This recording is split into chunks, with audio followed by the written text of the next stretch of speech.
You're going to die, he will destroy you." The words cut into the air like a blade, but David didn't even flinch. The army around him recoiled as if death itself had walked through their ranks. Shields trembled, knees knocked. Even the air was thick with fear, sooty heavy like smoke. And that fear had a name: Goliath. He stood in the middle of the valley like a mountain that had suddenly decided to start a war. Skin like bronze, armor like a sun that reflected death, his voice like thunder slamming straight into your chest. He lifted a spear the size of a tree and roared, "Where is your warrior?" The earth shook.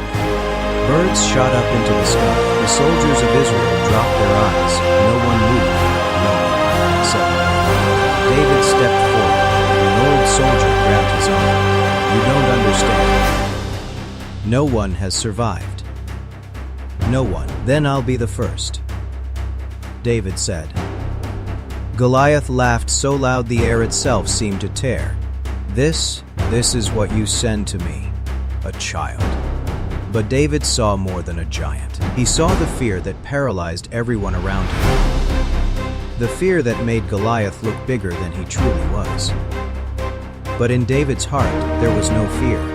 There was something else, something stronger, brighter, a voice that said, "Stand up." He walked forward a few more steps, light, steady steps. Sand crunched under his feet.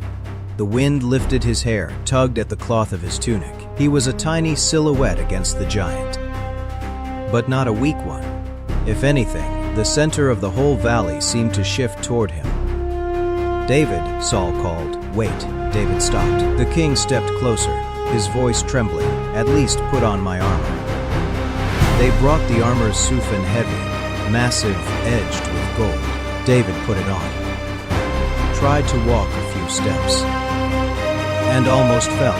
"I can't go in this," he said. "I'm not used to it." He pulled the armor off and handed it back. "I don't need this." The soldiers exchanged looks. Some smirked, some shook their heads. But only one man watched him differently. Saul. In the boy's eyes, he saw something he had long lost in himself, a faith that was not afraid to die.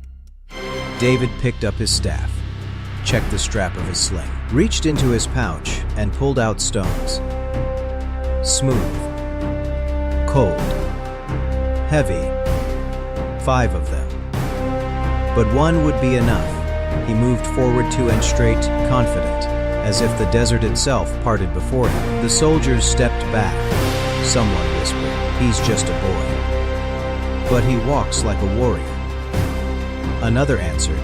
Goliath moved toward him. Every one of his steps hit the ground like a hammer. The giant's shadow spread across the sand, as if night itself were drawing closer. "Come then." Goliath roared, "I will give your flesh to the birds." David lifted his head. The sun slammed into his face. His eyes almost turned golden. He stopped just a few meters away from the giant. Almost nothing separated them now, 40 only destiny. "You come against me with sword and spear," he said calmly. "But I come against you in the name of the Lord." Silence dropped. Even the wind stopped. And in that second, David saw Goliath as he truly was. Not a god of war. Not a monster. Not a legend. Just a man. Huge, strong, dangerous strong. Yes. But a man. Behind his back, Thuvan darkness. Behind David, defending light. Goliath growled, lifting his shield. "I will grind you into dust." David tightened his grip on the sling. The stone settled quietly into his palm. The wind brushed his hair. His eyes narrowed. This boy, this small figure in simple clothes, was ready to face the most feared warrior in the entire land. Everything froze. David stood face to face with the giant Sudi, a tiny figure barely visible against Goliath's monstrous shape. The army of Israel seemed to stop breathing. Saul gripped the edge of his seat so hard his knuckles turned white, and the wind around David grew quieter, as if the whole world was holding its breath to see what would happen next. Goliath took a step. Every inch of his movement landed like a blow sud. The air shook, sand scattered. He leaned down to see the boy better. "You really believe you can defeat me, little one?" he growled. "That's not even funny. That's pathetic." The soldiers of Israel turned away Thudi. Some simply couldn't handle the pressure. Someone whispered, "It's over. He's just a child."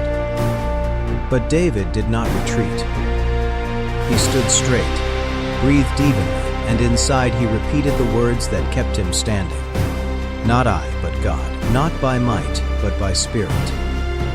Not by sword, but by faith." Goliath raised his spear above his head. Massive, enormous Duva, its shadow fell right over David.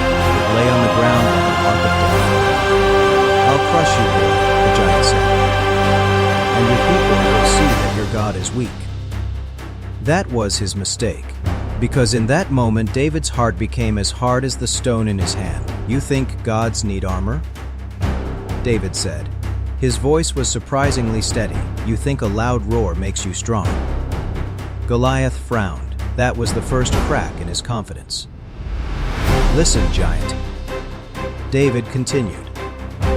"Today everyone will know this. It won't be you who knocks me down. It will be God who knocks you off your throne." Goliath roared. His scream was so loud even the rocks beneath him seemed to shake. He charged forward Tuvi. 1 step. 2. 3 Thentifoin, each impact like a small earthquake. The soldiers of Israel cried out. Some covered their eyes. Some already started looking away from what they were sure would be the boy's death. But David stepped forward to meet him, and in that instant everything else dimmed. It was as if someone had turned off all the noise of the world. Only two remained, him and the giant. Only stone and armor. Only faith and fear. He shouted, "The Lord is with me." And in that moment Goliath stopped. Not because he was afraid, but because he felt something strange, cold. As if behind this boy stood a power he had never faced before. Saul exhaled Tudi for the first time that day. He saw in David something he had never noticed before, not just a boy. A warrior of light among shadows.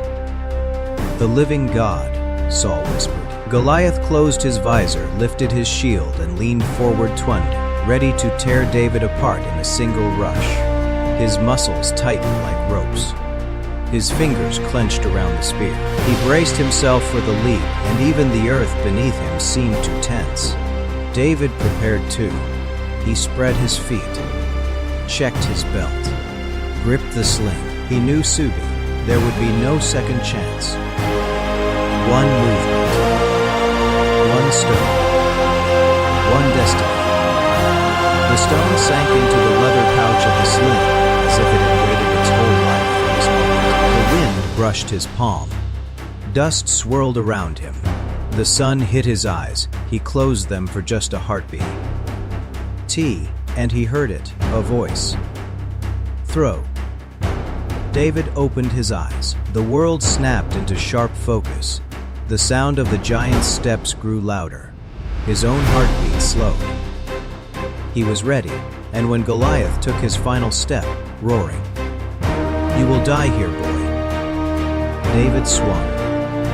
His arm became a storm, the sling fiery lightning, the stone fiery fate. In that second, two forces collided. One huge, like a mountain, and one unseen, like the wind.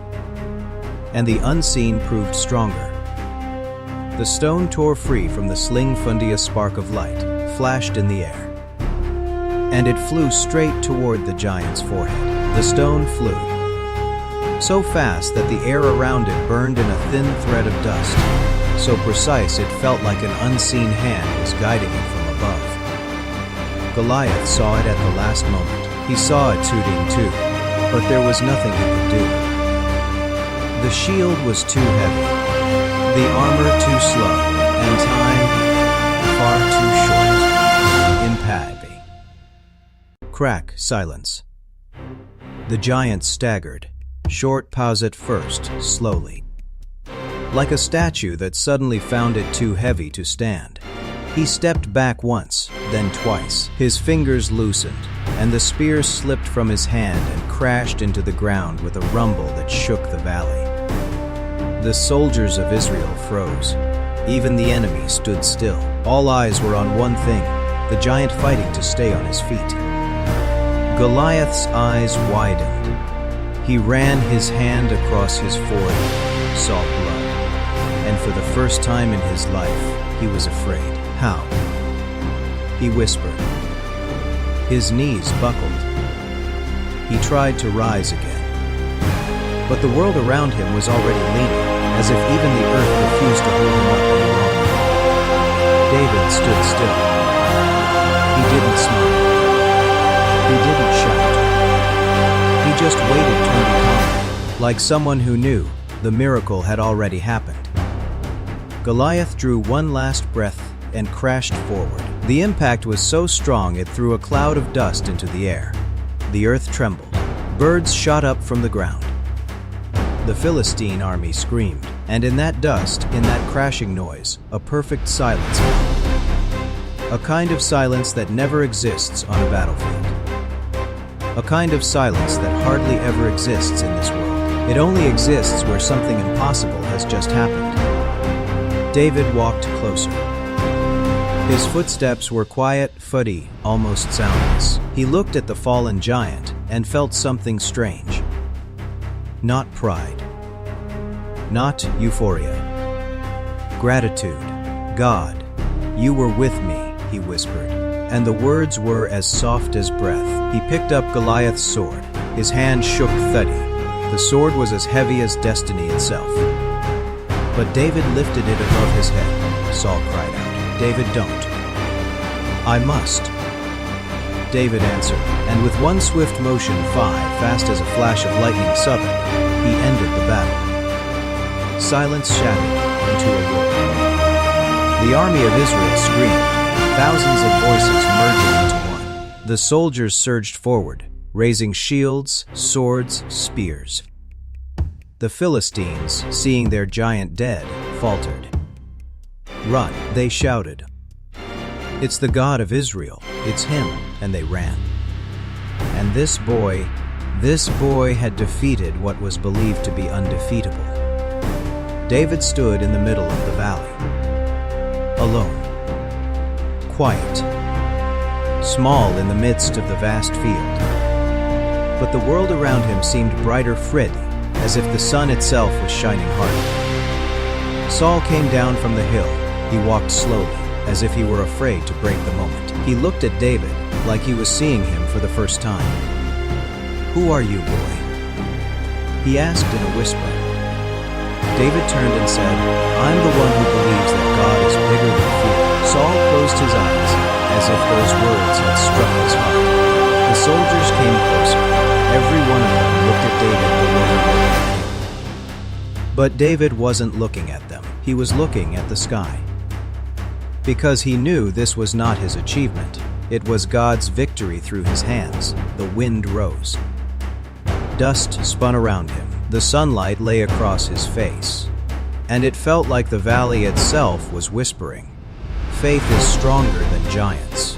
The weak can defeat the strong. And God chooses those the world calls, you are nothing." And now the question reaches the listener. What giant is standing in front of you? If God is with you, Sendi, the giant falls.